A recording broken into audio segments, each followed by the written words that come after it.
네, 오늘 오신 관객분께 인사 한 말씀씩 먼저 해주시고 본격적으로 시작하겠습니다. 인사 한 마디씩 전해주시죠. 예, 안녕하세요. 여기 그린 금쪽이 임쌤입니다. 양쪽으로 아주 든든한 자아인선이 우연이 있어가지고 지금 너무 행복하고요. 오늘 함께 즐겁게 대화 나눴으면 좋겠습니다. 네, 안녕하세요. 쌤의 친구로 오늘 온 배우 이연입니다. 쌤의 친구들은 더 많은데 오늘 제가 와서 기분이 좋네요. 오늘 즐거운 이야기 했으면 좋겠습니다. 감사합니다. 사실 저희가 공식적으로 이렇게 만나는 게 너무 어색하긴 한데, 네, 그래서 오늘 좀 편하게 다른 날과 다르게 이야기를 좀 나눠보려고 하고요. 혹시 지난번에 제가 세미 배우와 개봉일에 했던 GV에 오신 분이 여기 계실지 모르겠는데, 제가 그날 열심히 지분을 준비하는 바람에 너무 열심히 하는 바람에 학술대회냐, 뭐 지금 세미나냐, 뭐 이런 오명을 얻어가지고 오늘은 그 어느 때보다 좀 가벼운 분위기로 얘기를 해보려고 하고요. 관객 여러분 질문도 평소보다 조금 더 많이 받으면서 이야기를 나눌까 합니다. 일단 이연 배우님 영화 오랜만에 다시 보셨죠? 다시 보니까 어떠세요? 오늘 극장에서 관객분들과 또 같이 보셨는데요. 처음에 볼 때 저 극장에서 못 봤거든요. 근데 극장에서 보니까 훨씬 더 좋았고요. 확실히 영화는 극장에서 봐야 되겠구나라는 생각을 또 다시 한번 했고, 많은 생각이 들었어요 보면서. 근데 확실히 저는 원작을 보지 못했거든요, 소설을. 저는 너무 좋게 봤습니다. 드는 생각이 많네요. 네. 생각을 오늘 풀어주고 가실 거죠? 그럼요. 나눠주고 가시면 안 되고요. 그럼요. 나누고 가겠습니다. 네, 얘기를 하라고는 마이크를 쥐어드리는 자리이기 때문에 그 김혜진 작가의 동명 원작 소설을 보신 분들도 있으시고, 이연 배우처럼 영화를 먼저 접하신 이후에 책으로 경로를 가시는 분들도 계실 텐데, 어떤 순서가 됐든 굉장히 의미 있는 탐색이 될 테니 영화를 먼저 보신 분들에게는 동명의 원작 소설로 텍스트로 이 세계를 유영하시는 방법을 권유해드리고요. 품고 있는 이야기가 생각보다 많은 영화다, 확장성이 있는 작품이다라고 오늘 생각을 아마 하셨을 텐데, 시기별로 저는 이 영화를 볼 때마다 저한테 다가오는 가장 큰 이야기가 좀 다르더라고요. 어떤 날은 되게 퀴어 이슈일 때도 있고, 어떤 날은 내가 선택한 가족이라는 이슈로 생각을 많이 한 것 같아요. 이 사람이 태어나서 계속 뭔가 일을 찾고 하는 게 혹시 외로움이 따르는 것 같고, 그리고 당연히 주거 문제의 이슈도 많이 생각했고, 진짜 많은 생각을 했는데 이건 차차 풀어야 될 것 같고, 가장 이제 끝날 때까지, 마지막 끝날 때까지 생각을 한 게 어머님이 또 일을 하신다.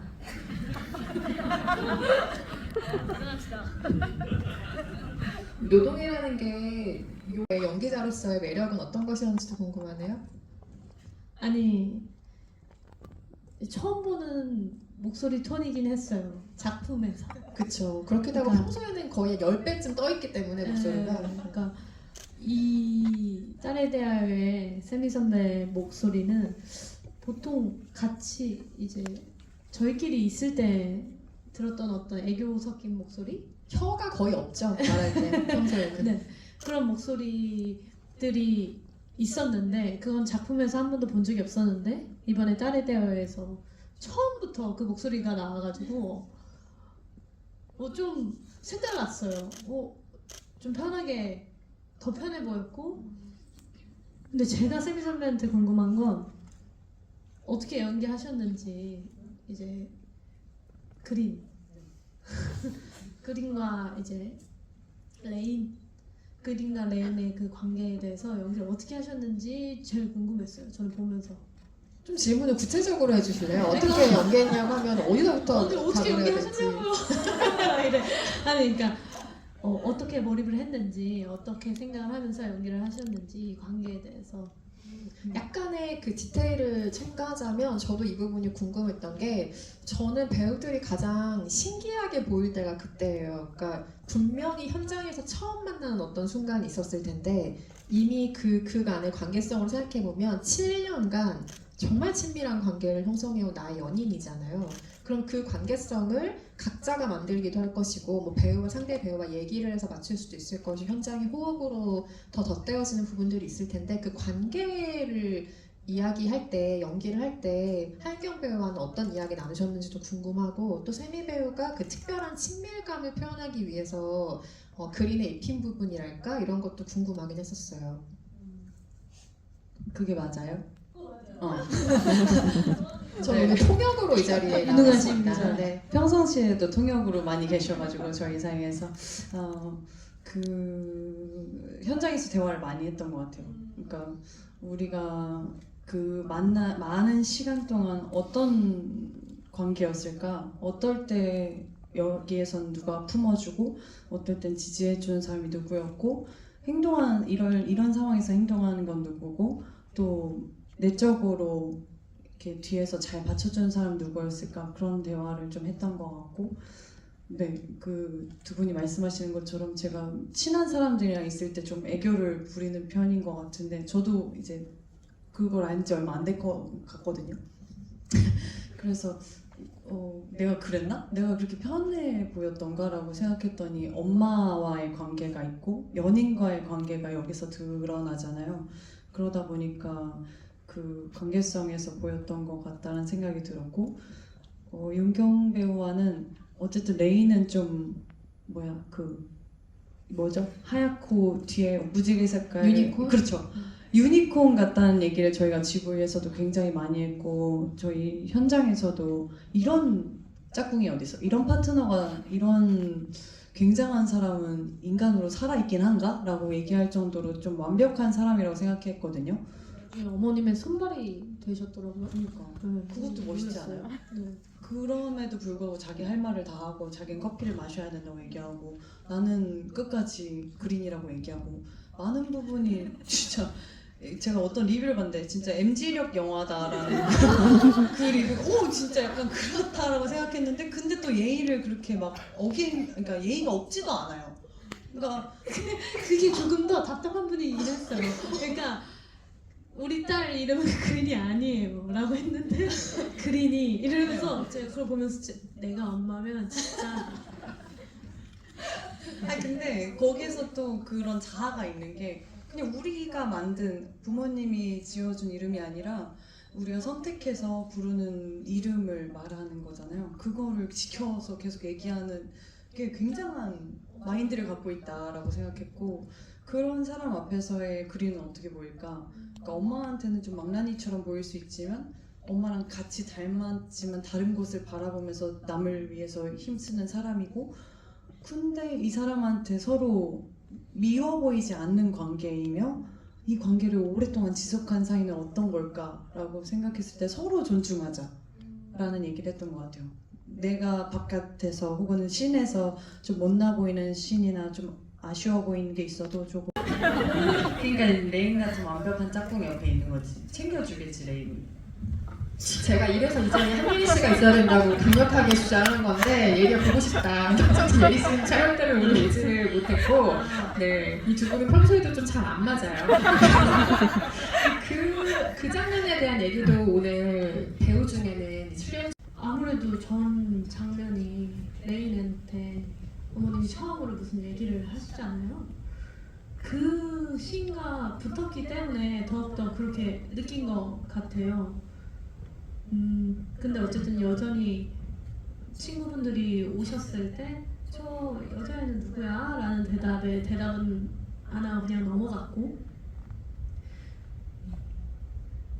그냥 그 소리와 그 장례식장의 고단함으로 주무시는구나 싶었어요. 외롭다고는 느끼지 않았던 것 같아요. 외로워 보인다.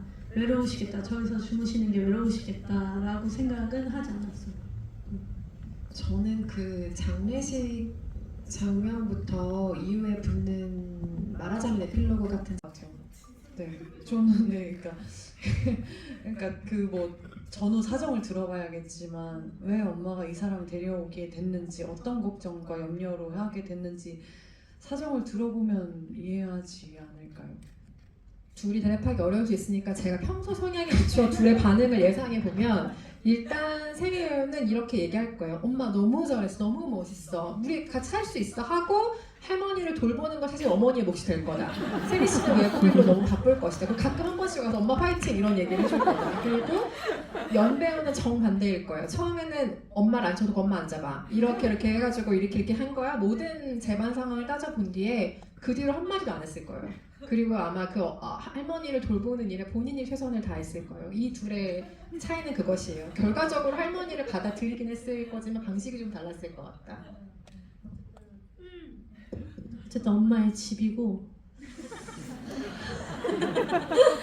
이게 맞잖아요. 제 집이 아니고 엄마의 집이 되고, 근데 만약에 딸에 대하여 미네 어머님처럼 저희 엄마가 그 일을 하고 있고 요양원에서 일을 하고 있고, 근데 만약에 저와 엄마의 살면 그 돌봐주시는 할머님이 어떤 분인지 이미 알고 있을 것 같거든요.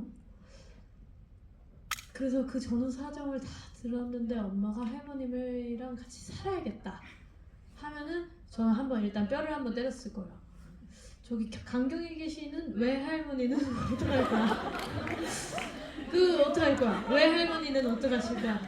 그래서 뭔가 이게 방법을 말했다 그러면 그래서 이제 전후 사정 다 따지고 아마 은선 기자님 말대로 제가 아마 그 레인처럼 어머님의 손발이 저희 엄마의 손발이 되지 않았을까라는 생각을 합니다. 네. 세미 배우는 변명의 여지가 없이 마이크를 좀 닫아버리겠어요. 그래서 지금 저희 마무리해야 될 시간이 돼가지고요. 네, 마무리를 해야 될 것 같고 오늘 추석 연휴잖아요. 그래서 연휴는 아닌 것으로 부산이 가장 먼가요? 앞에 계신 분?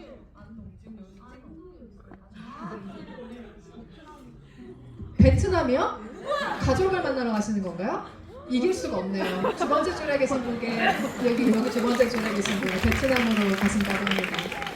너무 좋아요. 즐거운 연휴 보내시기 바랍니다. 두 분 꼭 큰나무 책 받아가시길 바라겠고요. 오늘 같이 자리해주신 관객 여러분께 또 연휴에 특별히 극장을 찾아주신 관객 여러분께 끝인사 한 말씀씩 해주시고 자리 마무리하겠습니다. 네, 이제 오늘이 일요일이니까 추석 연휴가 시작되었는데 오늘 이렇게 영화관 와주셔서 너무 감사하고 또 이제 어머님이랑 와주신 관객분들께 너무 감사드리고 많이 소문 내주세요. 그래도 이제 남았죠? 아직 상영 기간이. 네, 소문 많이 내주시고 오늘 좋은 시간이었으면, 너무 사담이었나 싶은데 좋은 시간이었으면 좋겠습니다. 감사합니다. 네, 오늘 그 오즐거운 나의 집에서의 어머님은 이제 모성애를 좀 찾아볼 수가 없는 보통의 어떤 영화에서 표현하는 어머님과는 다른 어머님이었고, 저는 딸에 대해서는 모성애를 많이 느꼈어요. 그 지점이 정말 많이 다르다고 느꼈어요. 얼굴이 정말 확 갈아 끼우는 듯한 엄마의 두 얼굴이 그 영화와 이 영화에 있는데, 이현 배우님은 오늘 임세인 배우님께 물어보고 싶은 게 또 있으신가요? 준비하신 무언가가 있다고 제가 알고 있는데. 예, 그냥 처음 딸에 대하여를 봤을 때 생각을 한 건데, 그냥 이 영화를 보면서 이게 이 딸의 정체성, 근데 이제 이것을 부모님에게 납득시키는 게 어쩌면 폭력일 수도 있겠다라는 생각도 했었어요. 너무나 다른 세대이기 때문에 저는 그 세대에게도 시간이 필요하다고 느꼈거든요. 내 딸이, 내 아들이 동성애자다. 이것을 갑자기 그 세대의 어머님, 아버님 혹은 할머니, 할아버지 님들이 그래? 그렇구나? 하고 이렇게 할 수 있는 분이 뭐 얼마나 되겠어요. 너무 세상이 달랐던 때에 태어나서 너무 당연하게 그냥 획일적으로 이게 행복이야, 이게 평범해, 난 가정을 꾸려야 돼, 뭐 이게 그런 세상 속에서 살았던 분들에게 이게 맞는 수순인가? 이게 과연 이런 식으로밖에 할 수 없는 것일까라는 고민들을 사실 딸에 대하여를 보면서도 했고 그 전에도 정말 많이 했던 것 같아요. 뭐 다큐를 보면서도 하고. 근데 또 한편으로 이걸 이제 이번에 은성 기자님이랑 얘기했던 건데, 이 엄마 뱃속에서 태어나서 우리가 꼬리뼈가 있잖아요.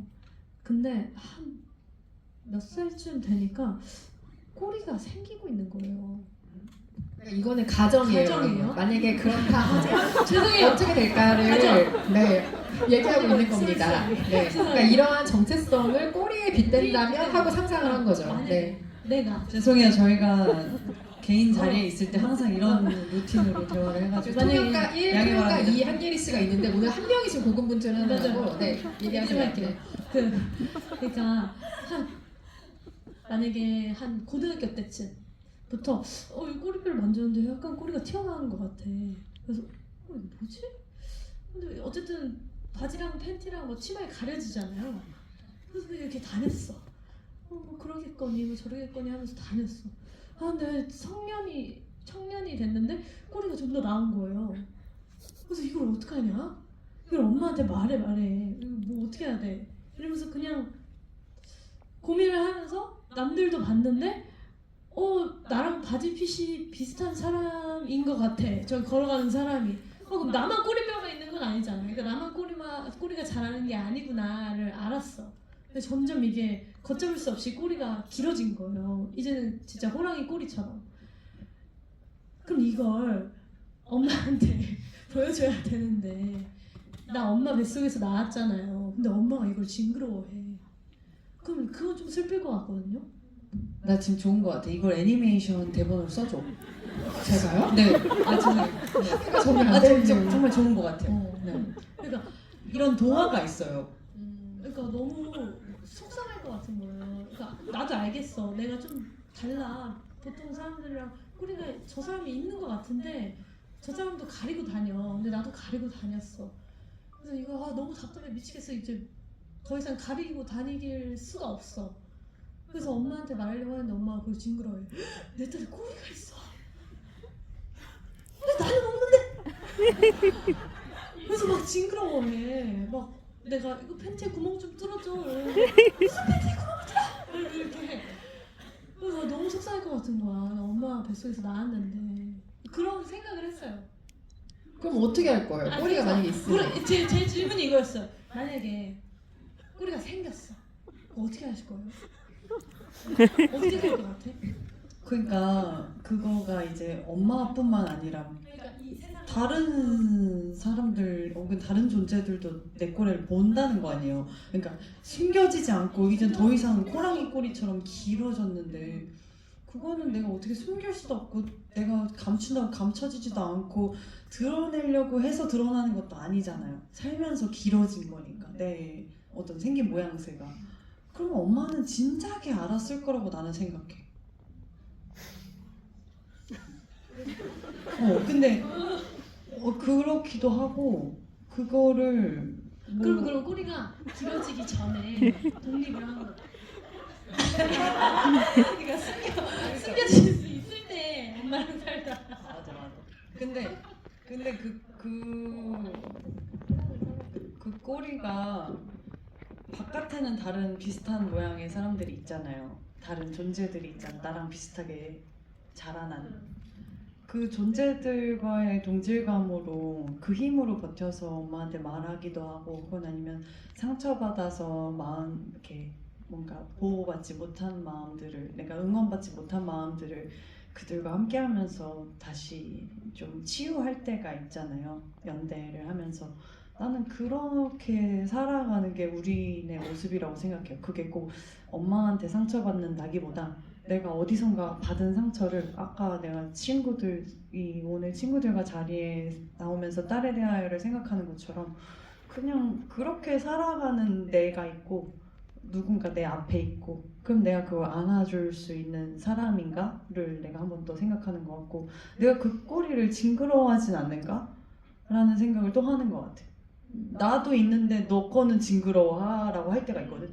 그거를 내가 인지는 하고 있는가? 내가 무의식적으로 좀 찌푸리진 않았을까? 그런 생각도 하고 내가 온전히 저 꼬리에 하나하나를 궁금해는 했나? 그런 모양새와 어떤 그의 마음에 대해서 더 고민을 하는 것 같아요. 대답은 아닌 것 같네요. 아니에요. 너무 좋은 대답이고 사실 그 저희가 이 자리를 하겠다고 했을 때 제가 이현 배우한테 너도 질문 준비해라고 막 얘기를 하면서 협박을 하면서 너도 이제 궁금한 거 물어봐 이렇게 했는데 그 꼬리 얘기를 대뜸 하더라고요. 그래서 본인이 그걸 물어보겠다. 근데 저는 지금 세미 배우 대답을 들으면서 저는 MBTI 신봉자는 아니에요. 별로 좋아하지도 않아요. 근데 이 두 분하는 N 성향이 되게 센 분들이고 저는 S가 세거든요. 그래서 아 확실히 N의 대답은 이렇구나라고 지금 듣고 있었는데 저는 처음 얘기하자마자 그게 무슨 말이야 라고 했거든요. 꼬리라니 무슨 말이야 막 이렇게 얘기하면서 했었는데 이렇게 멋있는 대답을 들려주다니 너무 대단하다라고 생각을 하고 듣고 있었고 연희 씨는 꼬리가 있으면 어떻게 할 거예요? 어떻게 하실 거예요? 엄마한테 말할 거예요? 제가 이거 더 긴 옷을 감춰 입을 거예요? 아니요. 정말 센세이션하게 저는 꼬리 액세서리를 만들어서 세상에 유행시킬 거예요. 그러니까 꼬리가 없는 사람들한테 저는 그러니까 제가 이제 비유를 이제 청소년기 시절에는 꼬리가 가릴 수 있다라고 얘기를 했는데 저는 그러니까 가려질 때는 가려지고 무슨 옷을 입었을 때 나오면 냅뒀을 것 같아요. 그래서 연이 저거 뒤에 꼬리야? 이러면 예쁘지? 그랬을 것 같아요. 그럼 나도 그걸 다를래. 그러니까 약간 이게 좀 나중에 뭐 피어싱 이런 것처럼 꼬리 액세서리 이게 유행이 될 수도 있잖아요. 그런 사업 아이템을 한 건데. 역시 비범한 녀석이고. 근데 그 얘기가 되게 비유가 좋은 것 같아요. 그리고 저는 뭐 이 이야기를 듣고도 생각하고 딸의 대화를 보면서도 생각하지만 한 사람이 가지고 있는 우주가 사실 얼마나 복잡해요. 거기에는 뭐 섹슈얼리티도 있고 성향도 있고 뭐 성격도 있고 되게 여러 가지 것들이 있을 텐데 되게 희한하게 어떤 사람을 규정할 때 섹슈얼리티로 규정을 해버리죠. 그리고 마치 그 사람이 그게 전부인 것처럼. 하지만 한 사람이 가지고 있는 정체성이라는 건 그거의 전부가 아니잖아요. 다른 세계와는 다른 접점으로 만날 수 있고 다른 특징이 또 발현되는 사람일 수도 있는데